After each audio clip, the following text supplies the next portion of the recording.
அரி என்கிற சொல்லுக்கு 86 விதமான அர்த்தங்களை சேந்தன் திவாகரம், பிங்களந்தை நிகண்டு முதலியன தமிழ் அகராதிகள் சொல்கின்றன.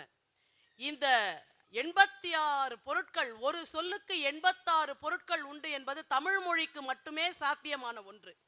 இந்த 86 பொருட்களிலே அரி என்ற சொல்லுக்கு திருவோணம், துளசி, தவளை, பன்றி, பிரம்மன், சிங்கம் எனும் சில சொற்களையாவது நாம் எடுத்து தொடுத்து பார்த்தால் அபூர்வமான தகவல் கிடைக்கிறது. திருவோண நட்சத்திரத்திற்கு உரியவரான திருமால் துளசி மாலை அணிந்து தவளை வடிவமாக இருந்த மண்டூக மகரிஷிக்கு அருள் புரிந்த அழகர்மலை திருமால், இதற்கு முன் பன்றியாக, அதாவது ஸ்வேதவராகமாக அவதரித்த திருமால் பிரம்மதேவரின் வாக்கை காப்பாற்றுவதற்காக என்ன செய்தார் என்பதை அறியும் அறியும் என்ற தலைப்பிலே இங்கே உரையாற்ற வருகிறார்கள் வெங்கடேஷ் அவர்கள். மேடை அவர்வசம். ஸ்ரீ கௌஷிகான்வய சுதாம்புதி சீதபானும், ஸ்ரீ சுத்த சத்வ குருவரிய தனுஜரத்னம், ஸ்ரீ லக்ஷ்மணாரிய வரதாரிய பதாப்ஜபிருங்கம், ஸ்ரீமத் சுச்சக்கரவரதாரிய மகம் பிரபத்யே. ஓடா ஆளறியின் உருவாய் மருவி எந்தன் மாடே வந்து அடியேன் மணங்கொள்ளவல்ல மைந்தா, பாடேன் தொண்டர்தம்மை கவிதை பணுவல் கொண்டு, நாடேன் உன்னையல்லால் நரையூர் நின்ற நம்பியோ. மகான்களே, பெரியோர்களே, நமஸ்காரம். கோவை மாநகரை கோவில் மாநகரமாக்கும் வண்ணம், பருத்தியின் பிறப்பிடத்தை பக்தியின் இருப்பிடமாக்கும் வண்ணம், கோவையிலே ஸ்டார் விஜய் டிவி நடத்தும் பக்தி திருவிழாவிலே உபன்யாசம் பண்ணும் பாக்கியத்தை இந்த பொடியனுக்கும் அளித்த ஸ்டார் விஜய் டிவி நிர்வாகத்துக்கும் அதை சார்ந்த அனைத்து பெரியோர்களுக்கும் நல்ல உள்ளங்களுக்கும் அடியேனுடைய மனமார்ந்த நன்றியை தெரிவித்துக் கொள்கிறேன். நம்முடைய உபன்யாசத்தின் தலைப்பு அறியும் அறியும். வழக்கறிஞர் அவர்கள் தமக்கே உரிய பாணியில அரி என்ற சொல்லுக்கு தமிழ்ல 86 அர்த்தங்கள் உண்டுன்னு சொல்லிட்டா.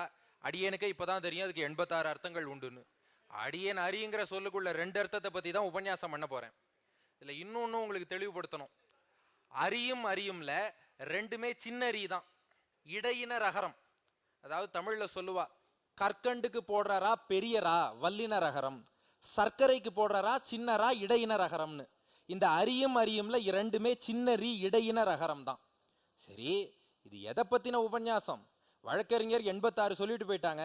அந்த 86ல எந்த 2 அப்படின்னா, திருப்பல்லாண்டுல பெரியாழ்வார் அருளி செய்த ஒரு பாசுரம். எந்தை தந்தை தந்தை தந்தை தம் மூத்தப்பன் ஏழ்படிகால் தொடங்கி வந்து வழி வழி ஆட்செய்கின்றோம் திருவோண திருவிழவில், அந்தியம் போதில் அரி உருவாகி அரியை அழித்தவனை பந்தனை தீர பல்லாண்டு பல்லாயிரத்தாண்டு என்று பாடுதுமே. இந்த பாசுரத்துல 2 அரிய பத்தி சொல்லியிருக்கார் பெரியாழ்வார். அந்த 2 அரியத்தான் உபன்யாசத்துக்கு விஷயமா அறியும் அறியும்னு தலைப்பு கொடுத்துருக்கோம். இந்த பாசுரத்தில் உள்ள முதல் அரி அந்தியம் போதில் அரி உருவாகி என்ற சொல்லில் உள்ள அரி. அந்த அரிக்கு சிங்கம்னு அர்த்தம். அதாவது நரசிம்மனாக சிங்க வடிவில் வந்த எம்பெருமானை குறிக்கிறது. இது முதல் அரி. முதல் அரி சிங்கமான நரசிம்மன். 2வது அரி அரியை அழித்தவனை என்பதில் உள்ள அரி. இந்த அரிக்கு விரோதின்னு அர்த்தம். விரோதி என்பது இங்கே ஹிரண்யகசிபுவை குறிக்கிறது. ஹிரண்யகசிபு யாருக்கு விரோதி அப்படின்னா, எம்பெருமானுடைய பக்தனான பிரகலாதனுக்கு விரோதி. அதனால எம்பெருமானுக்கு விரோதியாம். அதாவது பெருமாளுக்கு டைரக்ட் விரோதின்னு யாரும் கிடையாது. இதை கண்ணன் கீதையில சொல்றான். சமோகம் சர்வபூதேஷு, எல்லா ஜீவராசிகளையும் நான் சமமாக பார்க்கிறேன், எனக்கு வேண்டியவர் வேண்டாதவர்னு பாகுபாடு கிடையாது, எனக்கு விரோதிகளே கிடையாதுங்கிறான் கண்ணன். எனினும் சில விரோதிகள் எம்பெருமானுக்கு இருக்காளே. என்ன காரணம்னா, அவர்கள் எம்பெருமானுடைய அடியார்களை துன்புறுத்தியவர்கள், அடியார்களிடத்திலே அபச்சாரப்பட்டவர்கள். அவர்களை தன் விரோதிகளாக எம்பெருமான் கருதுகிறான். ஒரு எக்ஸாம்பிள் சொன்னா நன்னா புரியும். கண்ணபிரான் பாண்டவ தூதனாக ஹஸ்தினாபுரத்துக்கு எழுந்தருளினான். அப்போ துரியோதனன் கண்ணனை தடபுடலா வரவேற்றான். என் அரண்மனையில உனக்கு விருந்தெல்லாம் ஏற்பாடு பண்ணியிருக்கேன், விருந்து சாப்பிட்டுட்டு என் அரண்மனையிலேயே தங்கிக்கோன்னு கண்ணனை இன்வைட் பண்ணான் துரியோதனன். ஆனா அவன் வீட்டுக்கு வரமாட்டேன்னு மறுத்துட்டு விதுரனுடைய இல்லத்துக்கு சென்றான் கண்ணபிரான்.